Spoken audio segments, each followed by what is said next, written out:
പതിവ് പോലെ റെയിൽവേ സ്റ്റേഷനിൽ ട്രെയിനുമായി ബന്ധപ്പെട്ടുള്ള ക്ലീനിംഗ് ആക്ടിവിറ്റികൾ നടന്നുകൊണ്ടിരിക്കുകയായിരുന്നു. ട്രെയിനിലെ ഓരോ ബോഗിയും ജീവനക്കാർ കൃത്യമായി വൃത്തിയാക്കിക്കൊണ്ടിരിക്കുകയാണ്. ക്ലീനിംഗ് ജോലികൾ പുരോഗമിക്കുന്ന സാഹചര്യത്തിലായിരുന്നു ബോഗിയിലെ ഒരു സീറ്റിനടിയിൽ നിന്നും ഒരു ജീവനക്കാരന് ഒരു ചാക്കുകെട്ട് ലഭിക്കുന്നത്. അയാളാകട്ടെ ആ ചാക്കുകെട്ട് ബെർത്തിനടിയിൽ നിന്നും വലിച്ചു പുറത്തേക്കിടുകയും അത് പിന്നീട് പ്ലാറ്റ്ഫോമിലേക്ക് ഇറക്കി വെക്കുകയും ചെയ്തു.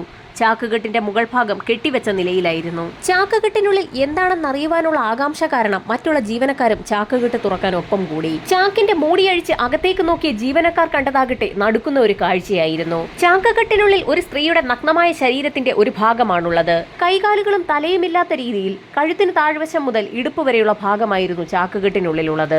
സംഭവമറിഞ്ഞ് നിരവധി ആളുകൾ ചാക്കുകെട്ടിന് സമീപത്തേക്കെത്തി. അപ്പോഴേക്കും വിവരം അംബേദ്കർ സ്റ്റേഷനിലെ റെയിൽവേ പോലീസും സ്റ്റേഷൻ മാസ്റ്ററുമൊക്കെ അറിഞ്ഞിരുന്നു. ഇൻഡോർ സ്റ്റേഷനിൽ നിന്നും വിവരമറിഞ്ഞ ഒരു സംഘം പോലീസുകാർ സംഭവസ്ഥലത്തേക്ക് എത്തി. ചാക്കുകെട്ട് ലഭിച്ച ട്രെയിനുമായി ബന്ധിപ്പിച്ച് വിശദമായ ഒരു അന്വേഷണം തന്നെ നടത്താൻ പോലീസ് സംഘം തീരുമാനിച്ചു. ആ ട്രെയിനുമായി ബന്ധിപ്പിച്ച എല്ലാ സ്ഥലങ്ങളും പോലീസ് സംഘം അരിച്ചു പറക്കി തന്നെ അന്വേഷിച്ചു. ട്രെയിനിലെ ഒരു ബോഗിയിൽ നിന്നും തലയും കൈയും കാലും ഇല്ലാത്ത നിലയിലുള്ള ഒരു സ്ത്രീയുടെ ശരീരഭാഗം ലഭിച്ചു എന്നുള്ള വാർത്ത അപ്പോഴേക്കും നാടാകെ പരന്നിരുന്നു. അരിച്ചു പറക്കി അന്വേഷണം നടത്തിയിട്ടും മരിച്ച വ്യക്തിയെക്കുറിച്ച് ഒരു വിവരവും പോലീസിന് ലഭിച്ചില്ല.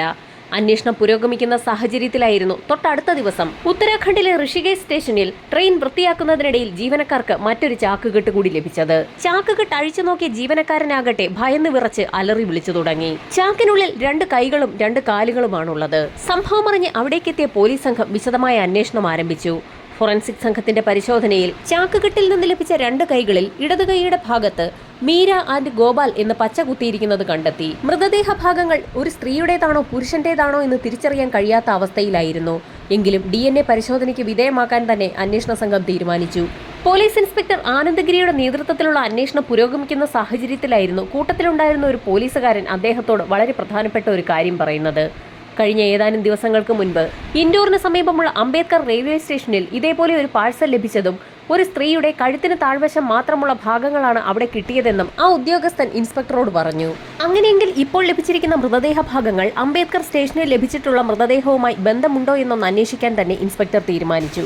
അന്വേഷണത്തിന്റെ ഭാഗമായി ഇൻസ്പെക്ടർ ആനന്ദഗിരി ഇൻഡോർ സ്റ്റേഷൻ ചാർജുള്ള CIയെ വിളിച്ച് കാര്യങ്ങൾ തിരക്കിയപ്പോൾ അവർക്ക് 2 ദിവസം മുൻപ് അംബേദ്കർ സ്റ്റേഷനിൽ നിന്നും കൈകാലുകളും തലയും ഇല്ലാത്ത രീതിയിൽ ചാക്കുകെട്ടിൽ പൊതിഞ്ഞ രീതിയിലുള്ള ഒരു മൃതദേഹം ലഭിച്ചിട്ടുണ്ട് എന്നുള്ള വിവരം പറഞ്ഞു. ഇൻഡോർ സ്റ്റേഷനിൽ 2 ദിവസങ്ങൾക്ക് മുൻപ് തന്നെ മൃതദേഹ ഭാഗങ്ങൾ ലഭിച്ചതുകൊണ്ട് തന്നെ അവർ DNA പരിശോധന നടത്തിയിരുന്നു. DNA പരിശോധനാ ഫലം ഉടൻ തന്നെ ഇൻസ്പെക്ടർ ആനന്ദഗിരിക്ക് അയച്ചു കൊടുക്കുകയും ചെയ്തു. അപ്പോഴേക്കും ഋഷികേശിലും DNA പരിശോധനാ ഫലം പുറത്തു വന്നിരുന്നു. 2 റിപ്പോർട്ടുകളും ചേർത്ത് വെച്ച് വായിച്ചു നോക്കിയ സാഹചര്യത്തിൽ ഇൻസ്പെക്ടർക്ക് അതിശയമാണ് തോന്നിയത്. രണ്ടും ഒരു വ്യക്തിയുടേത് തന്നെ. കൊല്ലപ്പെട്ടിരിക്കുന്നത് ഒരു സ്ത്രീയാണ്. ഒരു സ്ത്രീയെ കൊലപ്പെടുത്തിയ ശേഷം അവരുടെ കൈകാലുകൾ ഒരു ചാക്കിലും കഴുത്തു മുതൽ ഇടുപ്പ് വരെയുള്ള ഭാഗം മറ്റൊരു ചാക്കിലുമാക്കി ആർക്കും സംശയം തോന്നാത്ത വിധത്തിൽ 2 ട്രെയിനുകളിലെ ബോഗികളുടെ സീറ്റുകളുടെ അടിയിൽ വെച്ചതിന് ശേഷം കൊല ചെയ്ത വ്യക്തി അല്ലെങ്കിൽ വ്യക്തികൾ കടന്നു കളഞ്ഞിരിക്കുകയാണ്. 2 ദിശകളിലേക്കുള്ള ട്രെയിനുകളിൽ കയറ്റിയാണ് ബോഡി പാഴ്സലായി അയച്ചിരിക്കുന്നത്. അങ്ങനെയെങ്കിൽ എവിടെ നിന്നായിരിക്കാം ആ ബോഡി കയറ്റി വിട്ടതെന്നായിരുന്നു പോലീസ് സംഘം ആദ്യം അന്വേഷിച്ചത്. ആ അന്വേഷണം എത്തി നിന്നത് ഉജ്ജയിൻ റെയിൽവേ സ്റ്റേഷനിലാണ്. ഉജ്ജയിൻ സ്റ്റേഷനിൽ നിന്നും അംബേദ്കർ നഗറിലെ ഇൻഡോർ സ്റ്റേഷനിലേക്ക് ട്രെയിൻ പോകുന്നുണ്ട്.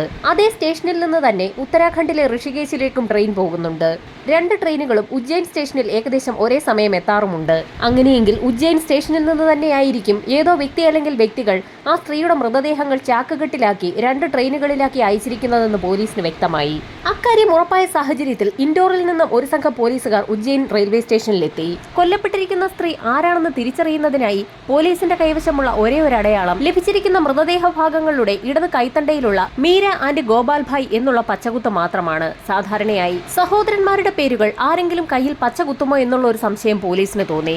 ആ പ്രദേശത്തുള്ള പച്ചകുത്തുന്ന ആളുകളെ കേന്ദ്രീകരിച്ച് പോലീസ് സംഘം ഒരു അന്വേഷണം നടത്തിയപ്പോൾ ആ പ്രദേശങ്ങളിലൊക്കെ സഹോദരന്മാരുടെയും സഹോദരിമാരുടെയും പേരുകൾ പരസ്പരം പച്ചകുത്താറുണ്ടെന്നുള്ള ഒരു വിവരമാണ് പോലീസിന് ലഭിച്ചത്. അന്വേഷണത്തിൽ ഗോപാൽ എന്ന പേരുള്ള ഒരു വ്യക്തിയുടെ സഹോദരിയാണ് മീര എന്നുള്ള കാര്യം മാത്രമാണ് പോലീസിന് സ്ഥിരീകരിക്കാൻ കഴിഞ്ഞത്. സമീപ പ്രദേശങ്ങളിലുള്ള ഏതെങ്കിലും പോലീസ് സ്റ്റേഷനുകളിൽ മീര എന്ന പേരുള്ള ഒരു സ്ത്രീയെ കാണാനില്ല എന്നുള്ളതുമായി ബന്ധപ്പെട്ട് ഏതെങ്കിലും മാൻ മിസ്സിംഗ് കേസ് രജിസ്റ്റർ ചെയ്തിട്ടുണ്ടോ എന്ന് അന്വേഷിക്കാൻ പോലീസ് സംഘം തീരുമാനിച്ചു. ആ അന്വേഷണത്തിന് ഫലം കണ്ടു. ഏതാനും ദിവസങ്ങൾക്ക് മുൻപ് ഉജ്ജയിനിൽ തന്നെയുള്ള ഒരു സ്റ്റേഷനിൽ മീര എന്നൊരു സ്ത്രീയെ കാണാനില്ല എന്നുള്ള ഒരു പരാതി അവരുടെ ഭർത്താവ് രജിസ്റ്റർ ചെയ്തിട്ടുണ്ട്. മീരയും ഭർത്താവും തമ്മിൽ വഴക്കുണ്ടാവുകയും താൻ തന്റെ അമ്മയുടെ അടുത്തേക്ക് പോവുകയാണെന്ന് പറഞ്ഞുകൊണ്ട് മീര വീട് വിട്ടിറങ്ങി പോവുകയും ചെയ്തിരിക്കുകയാണ്. ഉത്തർപ്രദേശിലെ മധുരയിൽ താമസിക്കുന്ന തന്റെ അമ്മയെ കാണണമെന്ന് തോന്നുമ്പോഴൊക്കെ മീര ഭർത്താവുമായി ഇടയ്ക്കിടയ്ക്ക് വഴക്കുണ്ടാകുന്നതും വീട്ടിൽ നിന്ന് ഇറങ്ങിപ്പോകുന്നതും പതിവായിരുന്നു. അതുകൊണ്ട് തന്നെ വീട്ടിൽ നിന്ന് ഇറങ്ങിപ്പോയ സമയത്ത് മീര അവളുടെ അമ്മയുടെ അടുത്തേക്ക് എത്തിക്കാണുമെന്ന് എന്നായിരുന്നു ഭർത്താവ് വിചാരിച്ചിരുന്നത്.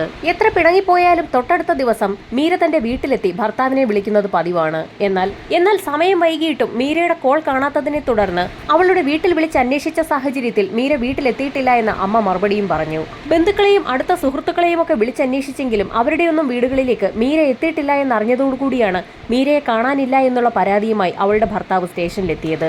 മാൻ മിസ്സിംഗ് കേസ് രജിസ്റ്റർ ചെയ്തെങ്കിലും ഉജ്ജയിൻ സ്റ്റേഷനിൽ പ്രത്യേകിച്ച് അന്വേഷണമൊന്നും നടന്നിട്ടില്ല എന്ന് വ്യക്തമായതോടുകൂടി ഇൻഡോർ പോലീസ് സ്റ്റേഷനിൽ നിന്നെത്തിയ പോലീസ് സംഘം വിശദമായ ഒരു അന്വേഷണം തന്നെ നടത്താൻ തീരുമാനിച്ചു. സാധാരണയായി ഉജ്ജയിൻ സ്റ്റേഷനിലെത്തിയതിനു ശേഷം അവിടെ നിന്ന് മധുരയ്ക്കുള്ള ട്രെയിൻ കയറാറാണ് മീര ചെയ്യാറുള്ളത്.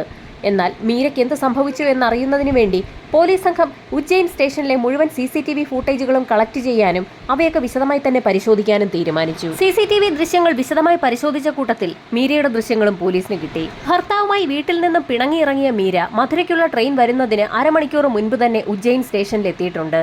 CCTV ദൃശ്യങ്ങളിലുള്ളത് മീര തന്നെയാണെന്ന് അവരുടെ ഭർത്താവ് പോലീസിനോട് സ്ഥിരീകരിക്കുകയും ചെയ്തു. ഈ സമയത്താണ് അയാൾ മറ്റൊരു കാര്യം പോലീസിനോട് പറയുന്നത്. യാത്രാമധ്യേ മീരയെ അയാൾ വിളിച്ചിരുന്നു. ആ സമയത്ത് താൻ മധുരയിലേക്ക് പോവുകയാണെന്നും ഇനി ഒരിക്കലും തന്നെ വിളിക്കുകയേ വേണ്ട എന്നും അവൾ അയാളോട് പറഞ്ഞിരുന്നു. എന്നാൽ ഇപ്പോൾ ആലോചിക്കുമ്പോൾ ആ ശബ്ദം തന്റെ ഭാര്യ മീരയുടേതല്ല എന്നാണ് തോന്നുന്നതെന്നാണ് അയാൾ പോലീസിനോട് പറഞ്ഞത്. അത് മറ്റാരോ മീരയുടെ ഫോണിൽ നിന്നും സംസാരിച്ചതാണെന്ന് ഇപ്പോൾ അയാൾക്ക് സംശയമുണ്ടെന്ന് കൂടി അയാൾ പോലീസിനോട് വ്യക്തമാക്കി. ഇതോടുകൂടി പോലീസ് സംഘം മീരയുടെ മൊബൈൽ ഫോൺ കേന്ദ്രീകരിച്ച് ഒരു അന്വേഷണം നടത്തുന്നതിനായി സൈബർ സെല്ലിന് നിർദ്ദേശം നൽകി. സൈബർ സെല്ലിന്റെ അന്വേഷണത്തിൽ ആ ഫോൺ ഇപ്പോഴും ആക്റ്റീവ് ആണെന്ന് കണ്ടെത്തി. പക്ഷേ ആ ഫോണിൽ കിടക്കുന്നത് മീരയുടെ നമ്പർ അല്ല, മറ്റൊരു സിം ഇട്ട് ആ ഫോൺ ആരോ ഉപയോഗിക്കുകയാണ്. എക്യുപ്മെന്റ് നമ്പർ ഉപയോഗിച്ചാണ് സൈബർ സംഘം അക്കാര്യം കണ്ടെത്തിയത്. മീരയുടെ മൊബൈൽ ഫോണിൽ മറ്റൊരു സിം ഇട്ട് ഉപയോഗിച്ചിരിക്കുന്നത് കൊലയാളി തന്നെ ആയിരിക്കാമെന്ന് പോലീസ് വിലയിരുത്തി. അപ്പോഴും പോലീസ് സംഘത്തിന് മീരയുടെ ഭർത്താവ് ബെൻവർലാലിൽ ചെറിയ സംശയമുണ്ടായിരുന്നു. മീരയുടെ ഭർത്താവ് ബെൻവർലാൽ പറയുന്ന കാര്യങ്ങളിൽ എന്തെങ്കിലും കള്ളത്തരമുണ്ടെങ്കിൽ അയാളെ കൈയോടെ തന്നെ അറസ്റ്റ് ചെയ്യണമെന്നും പോലീസ് സംഘം രഹസ്യമായി തീരുമാനമെടുത്തു. സംശയം ഉള്ളിൽ വെച്ചുകൊണ്ട് തന്നെ പോലീസ് സംഘം അന്വേഷണം തുടർന്നു. CCTV വിഷ്വൽസ് വീണ്ടും വിശദമായ പരിശോധനയ്ക്ക് വിധേയമാക്കിയപ്പോൾ റെയിൽവേ സ്റ്റേഷന് സമീപത്തുള്ള ഒരു കടയുടെ CCTV വിഷ്വൽസിൽ നിന്നും മീരയുടെ ചില ദൃശ്യങ്ങൾ കൂടി കിട്ടി. മീര ഏതോ ഒരു വ്യക്തിയോട് സംസാരിക്കുന്ന ചില വിഷ്വൽസ് ആണ് പോലീസിന് ലഭിച്ചിരിക്കുന്നത്. ആ വിഷ്വൽസ് കോപ്പി ചെയ്ത പോലീസ് സംഘം അതുമായി അവിടെയുള്ള കടകളിലൊക്കെ കയറിയിറങ്ങി ആ വ്യക്തിയെ ആർക്കെങ്കിലും പരിചയമുണ്ടോ എന്ന് ഒരു അന്വേഷണം നടത്തി. റെയിൽവേയിലുള്ള സ്റ്റാഫുകളെ ഉൾപ്പെടെ ആ വിഷ്വൽസ് കാണിച്ച സമയത്ത് അവർക്കൊക്കെ ആ വ്യക്തിയെ പരിചയമുണ്ടെന്ന് പോലീസിന് മനസ്സിലായി. ഉജ്ജയിൻ സ്റ്റേഷനിൽ കാറ്ററിംഗ് വർക്കുകളൊക്കെ ഏറ്റെടുത്ത് നടത്തുന്ന കമലേഷ് എന്നൊരു വ്യക്തിയായിരുന്നു അത്. അയാൾക്ക് അവിടെ സ്വന്തമായ ഒരു ഷോപ്പുമുണ്ട്. അതുകൊണ്ട് തന്നെ അയാളെ കണ്ടുപിടിക്കാൻ പോലീസിന് അധികം ബുദ്ധിമുട്ടേണ്ടി വന്നില്ല. കമലേഷിനൊപ്പമുള്ള മീരയുടെ CCTV ദൃശ്യങ്ങൾ പോലീസ് സംഘം അയാളെ കാണിച്ചു കൊടുക്കുകയും മീരയെ പരിചയമുണ്ടോ എന്ന് ചോദിക്കുകയും ചെയ്തു. ആ സ്ത്രീയെ താൻ കണ്ടിട്ടുണ്ടെന്നും കഴിഞ്ഞ ദിവസം സ്റ്റേഷനിലെത്തിയ ആ സ്ത്രീ മധുരയ്ക്കുള്ള ട്രെയിൻ എപ്പോഴാണെന്ന് പലതവണ തന്നോട് ചോദിച്ചിരുന്നു എന്നും അയാൾ പോലീസിന് മൊഴി നൽകി. പോലീസ് അന്വേഷണത്തിൽ മീരയെ അവസാനമായി കണ്ടിരിക്കുന്നത് കമലേഷ് എന്ന വ്യക്തിയാണ്. അതുകൊണ്ട് തന്നെ അയാൾ പറയുന്ന കാര്യങ്ങൾ സത്യമാണോ എന്നറിയുന്നതിനായി കമലേഷിനെയും കൂട്ടി പോലീസ് സംഘം റെയിൽവേ സ്റ്റേഷന് സമീപത്തുള്ള അയാളുടെ വീട്ടിലേക്ക് എത്തി. വീടിന്റെ വരാന്തയിൽ കമലേഷിനെയും പോലീസിനെയും നോക്കി ഒരു സ്ത്രീ നിൽക്കുന്നുണ്ടായിരുന്നു. പോലീസ് സംഘം കമലേഷുമായി വീടിനുള്ളിലേക്ക് കയറി അവിടേക്ക് ഒരു തിരച്ചിൽ നടത്തി. പോലീസ് സംഘം വെറുതെ ഒരു അന്വേഷണം നടത്തിയെങ്കിലും ആ വീടിനുള്ളിൽ നിന്നും ഒന്നും കണ്ടെത്താൻ കഴിഞ്ഞില്ല. അതുകൊണ്ട് തന്നെ മീരയുടെ കേസുമായി കമലേഷിന് യാതൊരു ബന്ധവുമില്ല എന്ന് പോലീസ് വിലയിരുത്തി. വീടിനുള്ളിലെ തിരച്ചിൽ പൂർത്തിയാക്കി പോലീസ് സംഘം കമലേഷുമായി വീടിന് പുറത്തേക്കിറങ്ങി. അപ്പോഴും വെളിയിലിരിക്കുന്ന സ്ത്രീ പോലീസിനെയും കമലേഷിനെയും സൂക്ഷിച്ചു നോക്കുന്നുണ്ടായിരുന്നു. ആ സ്ത്രീയുടെ നോട്ടമത്ര ശരിയല്ല എന്ന് തോന്നിയ പോലീസ് സംഘം അവരുടെ പേരെന്താണെന്നും എന്താണ് അവരിങ്ങനെ സൂക്ഷിച്ചു നോക്കുന്നതെന്നുമൊക്കെ ചോദിച്ചു. എന്നാൽ ആ സ്ത്രീയുടെ ഭാഗത്തു നിന്നും ഒരു മറുപടിയും ഉണ്ടായിരുന്നില്ല. പോലീസ് സംഘം വീണ്ടും ആ സ്ത്രീയെ ചോദ്യം ചെയ്യുന്നത് കണ്ടപ്പോൾ കമലേഷ് അത് തന്റെ ഭാര്യയാണെന്നും അവൾക്ക് സംസാരിക്കാനുള്ള കഴിവില്ല എന്നും പോലീസിനോട് പറഞ്ഞു. സംസാരിക്കാൻ കഴിവില്ലാത്ത ഒരാളാണ് കമലേഷിന്റെ ഭാര്യ എന്ന് മനസ്സിലാക്കിയ പോലീസ് സംഘത്തിന് കമലേഷിനോട് അതുവരെ തോന്നിയ സംശയമൊക്കെ മാറുകയും അയാളെ സ്റ്റേഷനിലെത്തിച്ച ശേഷം നടപടികൾ പൂർത്തിയാക്കി ചില പേപ്പറുകളിലൊക്കെ ഒപ്പിടിപ്പിച്ച ശേഷം വിട്ടയച്ചു കൊള്ളാമെന്നും പറഞ്ഞുകൊണ്ട് സ്റ്റേഷനിലേക്ക് കൂട്ടിക്കൊണ്ടുപോയി. മീരയെ അവസാനമായി കണ്ട വ്യക്തിയെന്ന നിലയിലാണ് കമലേഷിനെ പോലീസ് സംഘം സ്റ്റേഷനിലേക്ക് കൊണ്ടുപോയത്. എന്നാൽ അതേസമയം തന്നെ ഇൻസ്പെക്ടറുടെ നേതൃത്വത്തിലുള്ള ഒരു സംഘം പോലീസുകാർ വീണ്ടും കമലേഷിന്റെ വീട്ടിലേക്ക് പോയി. കമലേഷിന്റെ ഭാര്യയെ ഒന്നുകൂടി ചോദ്യം ചെയ്യുന്നതിനായി സൈൻ ഭാഷ വശമുള്ള ഒരു വ്യക്തിയും കൊണ്ടാണ് ഇത്തവണ പോലീസ് സംഘം കമലേഷ് അറിയാതെ അയാളുടെ വീട്ടിലേക്ക് പോയത്. സൈൻ ലാംഗ്വേജിന്റെ സഹായത്തോടു കൂടി ആ സ്ത്രീ പല കാര്യങ്ങളും ആ വിദഗ്ധനോട് പറഞ്ഞു തുടങ്ങി. കമലേഷ് ആളത്ര ശരിയല്ല എന്നും അയാൾ പല സ്ത്രീകളെയും വീട്ടിലേക്ക് കൂട്ടിക്കൊണ്ടു വരാറുണ്ടെന്നും അവർക്ക് അയാളുടെ ആ സ്വഭാവത്തിൽ തീരെ താല്പര്യമില്ല എന്നും അവർ പോലീസിനോട് പറഞ്ഞു. ഈ സമയത്തായിരുന്നു കൂട്ടത്തിലുണ്ടായിരുന്ന ഒരു പോലീസുകാരൻ മീരയുടെ ഒരു ഫോട്ടോ ആ സ്ത്രീയെ കാണിക്കുന്നത്. മീരയുടെ ഫോട്ടോ കണ്ടപ്പോൾ തന്നെ ഈ സ്ത്രീയെയും കമലേഷ് വീട്ടിലേക്ക് കൊണ്ടുവന്നിരുന്നു എന്ന് അവരാംഗ്യ ഭാഷയിൽ പോലീസിനോട് പറഞ്ഞു. മീരയെ ആ വീട്ടിലേക്ക് കൊണ്ടുവന്ന കമലേഷ് അവരെ ഒരു മുറിയിലാക്കിയ ശേഷം അടുക്കളയിലേക്ക് പോവുകയും അവിടെ നിന്ന് ഒരു ഗ്ലാസ് ജ്യൂസ് കൊണ്ടുവന്ന് മീരയ്ക്ക് നൽകുകയും ചെയ്തു.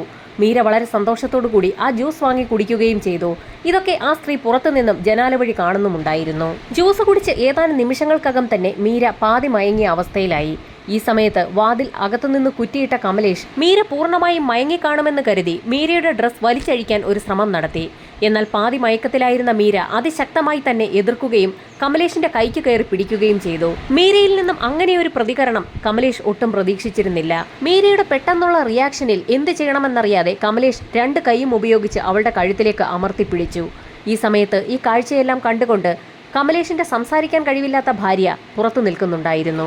കഴുത്തിൽ ശക്തമായി മുറുക്കി പിടിച്ചതിന്റെ ഭാഗമായി മീര അല്പനിമിഷത്തിനകം തന്നെ നിശ്ചലയായി. പലപ്പോഴും ആ മുറിയിലേക്ക് കമലേഷ് പല സ്ത്രീകളെയും കൂട്ടിക്കൊണ്ടുവരാറുണ്ട്.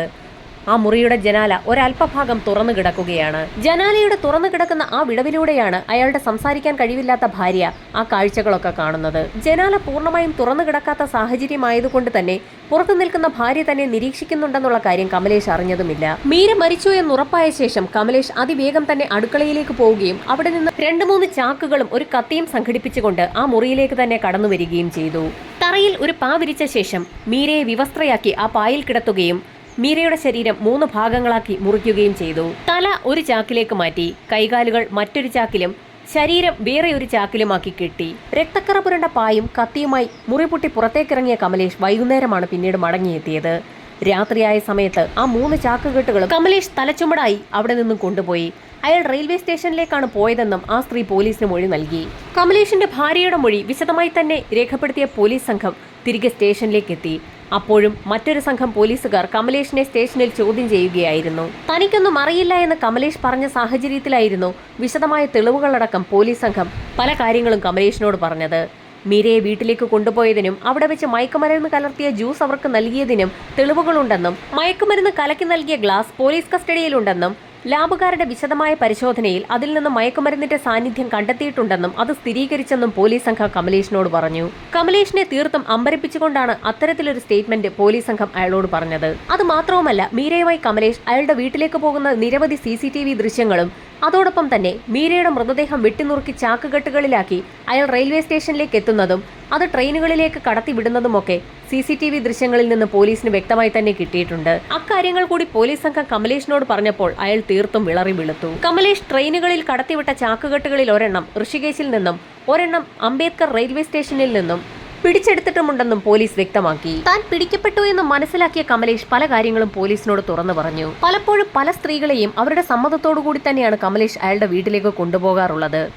അങ്ങനെയിരിക്കെ ഒരു ദിവസമായിരുന്നു കമലേഷ് അപ്രതീക്ഷിതമായി മീരയെ കണ്ടത്.